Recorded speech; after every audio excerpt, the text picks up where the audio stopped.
मुझे फिराक गोरखपुरी का एक कौल याद आ जाता है। उसने कहा था कि उर्दू इसलिए भी पढ़ो कि अफसर बनने के बाद अफसर दिखाई दो। उर्दू का एक नाम उस वक़्त जब पढ़ा, ये एक एलीट क्लास का नाम उर्दू हुआ करता था।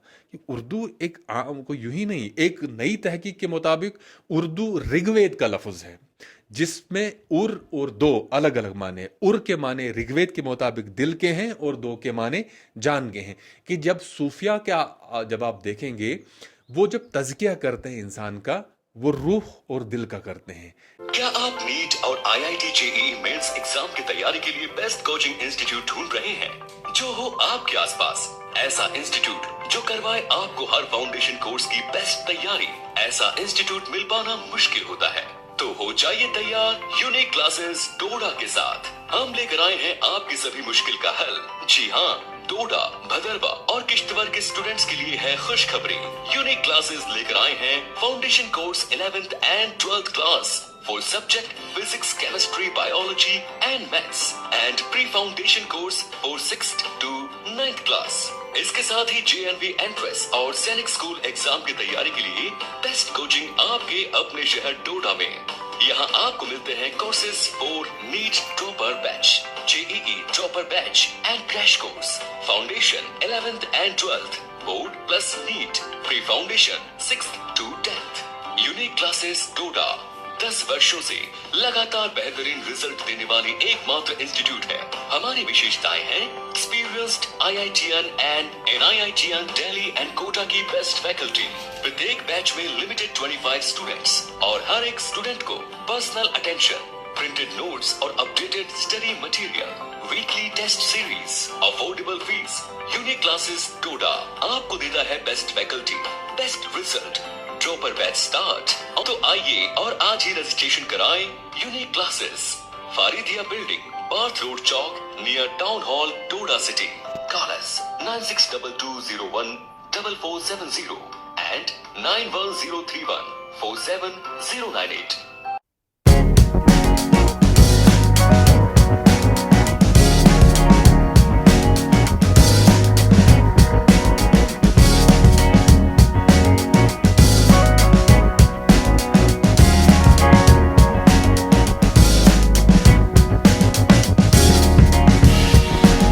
अस्सलाम वालेकुम, आदाब नाजरीन। शोम चैनल डोडा से मैं आपका मेज़बान इदरीस फलाही इस वक्त गवर्नमेंट डिग्री कॉलेज डोडा के डिपार्टमेंट ऑफ उर्दू के अंदर मौजूद हूँ। हमारे साथ head department of Urdu doctor Akhtar Hussain आखून साहब मौजूद हैं और इनसे हम कुछ एक एक्सक्लूसिव इंटरव्यू लेने की कोशिश आज कर रहे हैं, क्योंकि अगर देखा जाए गवर्नमेंट डिग्री कॉलेज डोडा में डिपार्टमेंट ऑफ उर्दू में जिस तरीके से जो एक्टिविटीज़ होती हैं या जिस तरीके से उर्दू की वजह से गवर्नमेंट डिग्री कॉलेज डोडा ना सिर्फ नेशनल लेवल पे बल्कि इंटरनेशनल लेवल पे माना जाता है, क्योंकि कुछ बरसों पहले गवर्नमेंट डिग्री कॉलेज डोडा की जानिब से नेशनल और इंटरनेशनल कुछ कॉन्फ्रेंसेस हुई थी, जिसमें बैरून ममालिक से काफ़ी सारे यहाँ पे स्कॉलर्स आए थे और उन तमाम लोगों को यहाँ पे लाना, उनको यहाँ पे बिठाना, उनके साथ प्रोग्राम करना, उनके ज़रिए से यहाँ के बच्चों को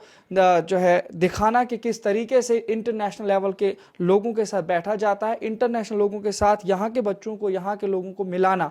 उस तमाम के पीछे अगर देखा जाए, ये फ़र्द बशर डॉक्टर अख्तर हुसैन आखून साहिब थे कि जिन्होंने अपने दूसरे साथी डॉक्टर इम्तियाज़ अहमद साहब के साथ एक ऐसा आइडिया बनाया, एक ऐसी तरकीब सोची कि किस तरह से तलबा के दरमियान एक बेहतरीन चीज़ को लाया जाए। उन तमाम चीज़ों के हवाले से इन्होंने वो काम किए हैं, जिसकी वजह से आज हमें ज़रूरत महसूस हुई कि डॉक्टर अख्तर हुसैन आखून जी के किए गए काम जो सराहनीय काम है उनको आप तक पहुँचाया जाए। तो सबसे पहले मैं आपको अपने शोम चैनल डोडा में इस्तकबाल करता हूं, क्योंकि अपने व्यूवर्स को अगर बताऊं कोई ऐसा होगा नहीं जो आपको शायद ना पहचाने। तो सबसे पहले आपका इस्तकबाल है। शुक्रिया इदरीस, आपका बहुत बहुत शुक्रिया कि आपने मौका फ़राहम किया और मुझे खुशी है कि आप इसी डिपार्टमेंट की एक पब्लिकेशन हो जहां आप अपने खूबसूरत फ़राइज़ अंजाम दे रहे हैं।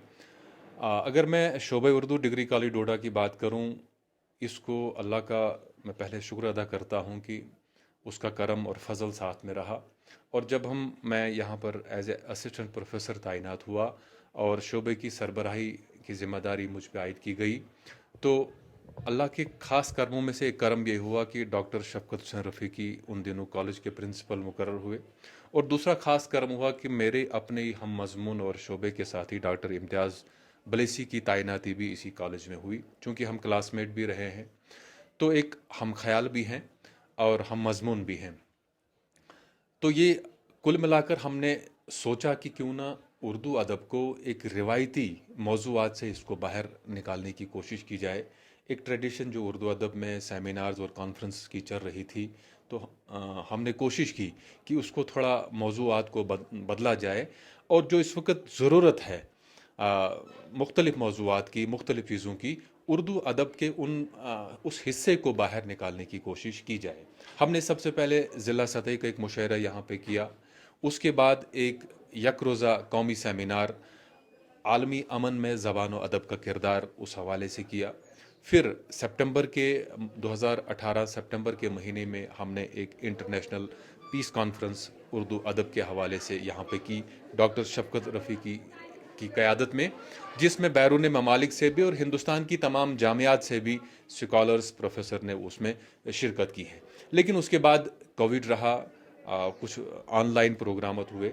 लेकिन अब की बार जब कॉलेज फिर से खुला और फिर से एक और अल्लाह का फजल ये रहा कि डॉक्टर अतर सिंह कोतवाल की तैनाती यहाँ पे हुई, जो डॉक्टर शफ़क़त रफ़ीकी की तरह एक अदब नवाज और अदब दोस्त इंसान हैं और लिटरेचर से उनका काफ़ी लगाव है। डे वन से मुझे प्रिंसिपल सर कह रहे थे कि अख्तर जी आप कोई एक्टिविटी नहीं कर रहे हो और मेरी चाहत है कि जो है आप माजी की तरह अपनी सरगर्मियाँ जो है अदबी सरगर्मियाँ वो जो है जारी रखें।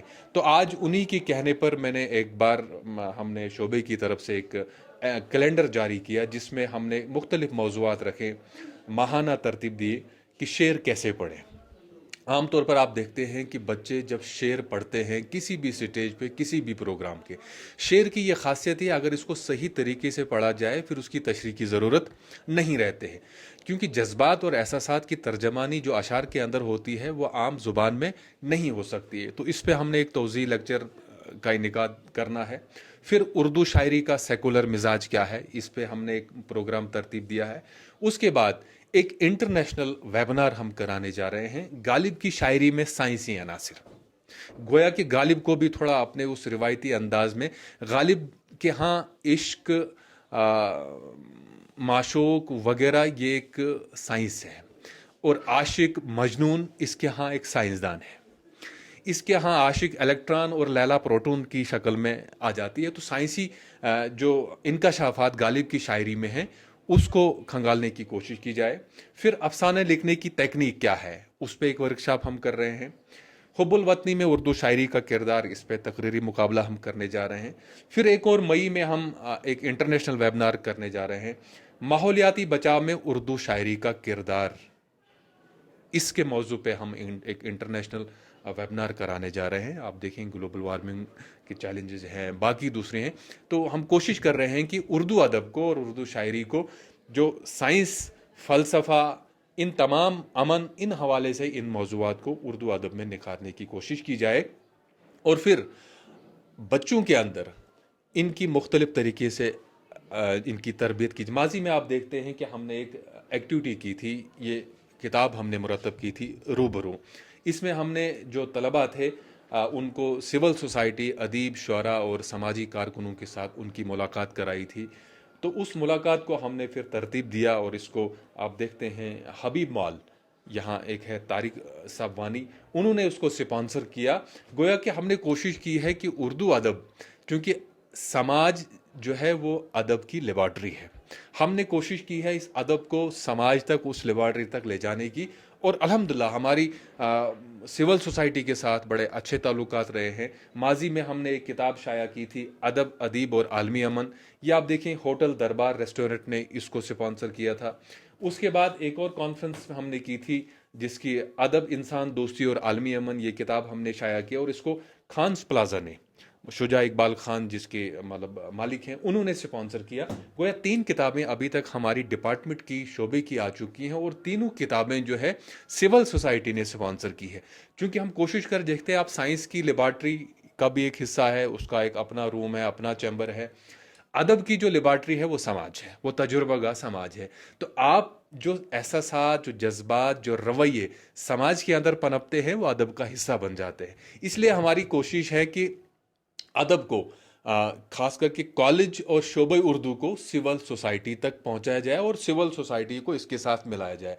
गोया शोबे उर्दू एक खास चंबर तक महदूद न रहे, बल्कि ये पूरी सोसाइटी में फैल जाए, लोग इसके साथ जुड़ें, ज़बान के साथ जुड़ें, तहजीब, चूंकि ये गंगा जमनी तहजीब है उर्दू ज़बान, इसके साथ जुड़ें, इसकी खिदमत में अपना जो है रोल अदा करें। ये अब तक हमारी कोशिश है और मैं पुरुमीद हूँ, जैसा मुझे प्रिंसिपल साहब ने यकीन दिलाया कि, और उन्होंने काफ़ी सराहना की कि इन मौज़ूआत पे आप जो है एक्टिविटी करने जा रहे हैं। आमतौर से डॉक्टर अक्सर साहब आपसे यही जानना चाहूँगा कि आमतौर से अगर देखा जाए, देखिए कि इंटरनेशनल जो आपने यहाँ पे की कॉन्फ्रेंस, नेशनल कॉन्फ्रेंस की, ये चीज़ें दूसरी जगहों पे भी देखने को मिलती है जैसे यूनिवर्सिटियों में, लेकिन आम तौर से बच्चों के ज़रिए से आप कुछ रिसर्च पेपर्स लिखवा रहे हैं और उनको सोसाइटी में भेज रहे हैं, सोसाइटी से वो लोग कुछ लेकर के आते हैं, सोसाइटी के काफ़ी सारे ऐसे बेहतरीन लोगों को उन्होंने सामने लाया।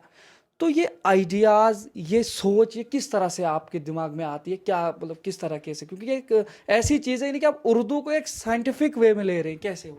देखिए, ये डिपेंड करता है। कभी कभार लोग कहते हैं कि फ़लाँ उलमा में या फ़लाँ मकातब फ़िक़्ह या किसी में भी इल्मी इख्तिलाफ, लेकिन मैं कहता हूँ इल्मी इख्तिलाफ कम होता है, ये फ़हम का इख्तिलाफ ज़्यादा हो जाता है। आप किस चीज़ को कैसे सोच रहे हैं। इसी तरह अदब का भी तनाजुर है। अदब पढ़ना जैसे इल्म हासिल करना अलग चीज़ है, इल्म का फ़हम होना अलग चीज़ है। अदब का मुताला अलग चीज़ है, अदब का फ़हम अलग चीज़ है।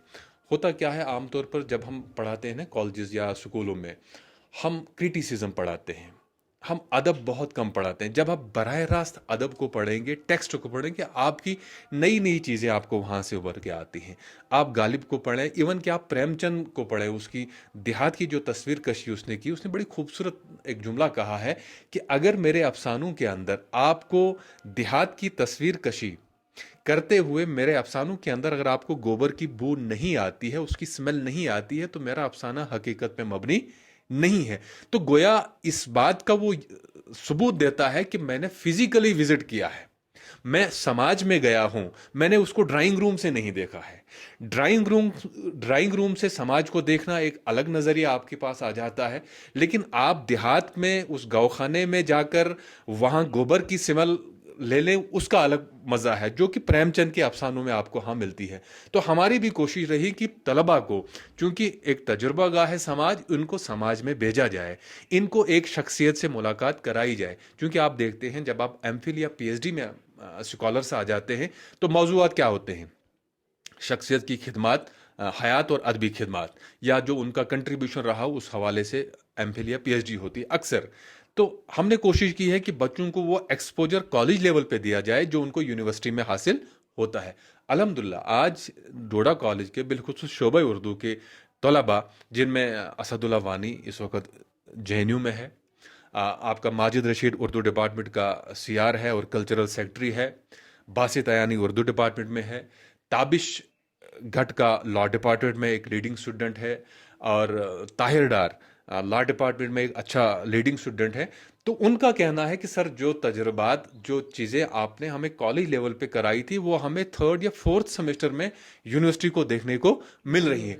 हमने कोशिश की थी कि यूनिवर्सिटी के लेवल पे जो हमें एक्सपोजर मिला, क्योंकि कॉलेज लेवल पे नहीं मिला था, तो हमने कोशिश की थी कि बच्चों को ये हम जितना हमारे पास है, वो जो किसी शायर ने किया है ना कि जो कुछ मुझे दिया है वही लौटा रहा हूं, तो हमें जो यूनिवर्सिटी से जो तजर्बा मिला, हमने कोशिश की है कि हम कॉलेज लेवल पे स्टूडेंट्स को वो लौटाएं और उनको उस लेवल पे तैयार करने की कोशिश करें। क्योंकि तरबिया का अमल जो है ये एक मुसलसल अमल है, ऑलराउंड डेवलपमेंट जिसको आप कहते हैं। हम कोशिश करते हैं कि बच्चे की एक शख्सियत साजी उसको की जाए, ताकि जो 2 साल के बाद उसको सीखने को मिले, अगर वो 2 साल पहले ही उसको मिलेगा तो तब वहाँ जब वो जाएगा तो अच्छा जो है वो वहाँ पे डिलीवर कर सकेगा। देखिए आमतौर से उर्दू को ऐसा समझा जाता है कि एक आसान ज़ुबान है और मतलब इसकी वैल्यू को कम नज़र से देखा जा रहा है, लेकिन अगर आपकी नज़र और आपके नज़रिए से देखा जाए तो ये साइंस और टेक्नोलॉजी से कम नहीं दिख रहा।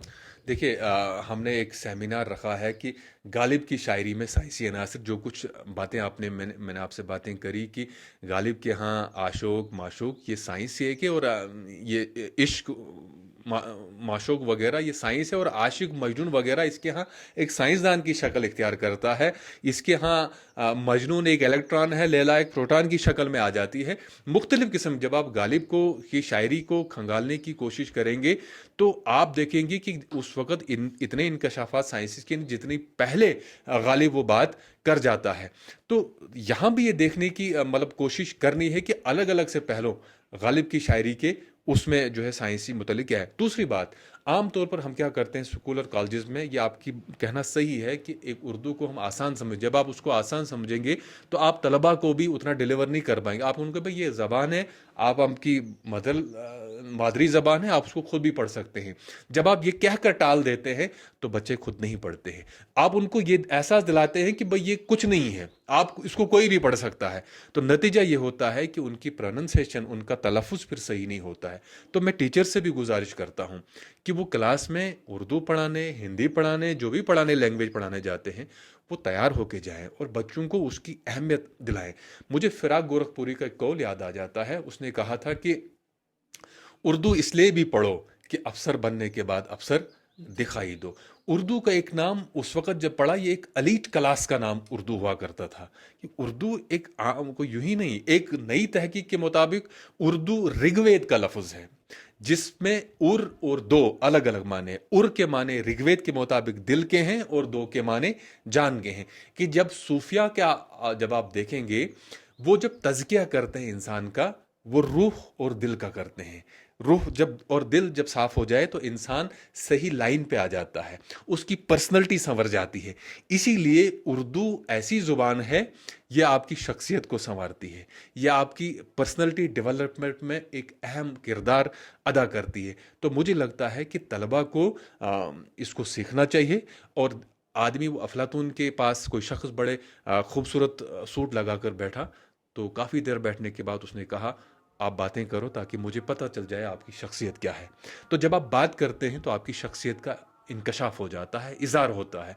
तो जब आपकी ज़बान सही न हो, गुफ्तगू आपकी सही न हो, तो चूंकि आपने सीखी नहीं होगी, आपने यूं ही उसको लाइटली लिया होगा किसी चीज़ का भी, फिर आपके अंदर ये एतमाद नहीं आएगा कि आपके मुंह से जो बात निकल रही है आया वो सही है या गलत है। तो मेरी तलबा से भी गुजारिश है और टीचर से भी गुजारिश है कि इसको सही तरीके से पढ़ाएं ताकि तलबा के अंदर शौक पैदा हो और तलबा भी बगैर किसी एहसास कमतरी के इसको सीखे और इसको बोलने की कोशिश। क्योंकि आज आप देखें मोबाइल पे आप कीबोर्ड आपका है। मैं अक्सर उर्दू तलबा को कहता हूं कि आपकी उर्दू इम्प्रूवमेंट ये का तरीका ये भी है कि आप जब व्हाट्सअप चैट वगैरह करते हैं आप उर्दू में किया करें, आप उर्दू कीबोर्ड इस्तेमाल किया करें।